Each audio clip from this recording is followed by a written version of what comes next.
જય માતાજી મિત્રો, મારા બ્લોગમાં તમારું સ્વાગત છે. અને કેમ બધાય મજામાં છો ને? મજામાં જ હશો, કેમ કે મારા બ્લોગ જોતા હોય બધાય મજામાં જ હોય.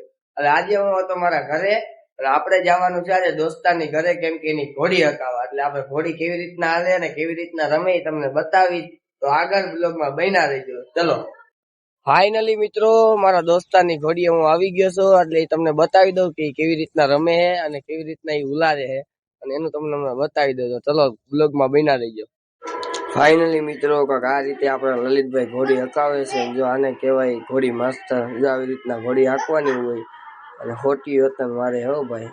આવી રીતના ઘોડી હાંકે લલિતભાઈ આપણે. જો એમાં કાંઈ ન ઘટે, ઘોડી હાંકે એમાં. પછી તો આપને મન થઈ ગયું, જો આપણે હાંકવા મીડા ઘોડી. આમ જો મને તો આવડતી નથી તોય હાંકતો હતો હું. ફાઇનલી ગાઈસ, આપણે આવતા રહ્યા હતા આપણી ઘરે, કેમ કે બહુ તડકો લાગતો હતો એટલે બહુ ઘોડી હકાય નહીં, અને ઘોડીને ઘડીક વાર પોરો દેવો પડે ને. એટલે તમારે જો આવા નવા બ્લોગ જોવા હોય તો તમારા ભાઈને સપોર્ટ કરતા રહેજો, અને લાઈક સબસ્ક્રાઇબ કરવાનું ભૂલતા નહીં. તો જય માતાજી.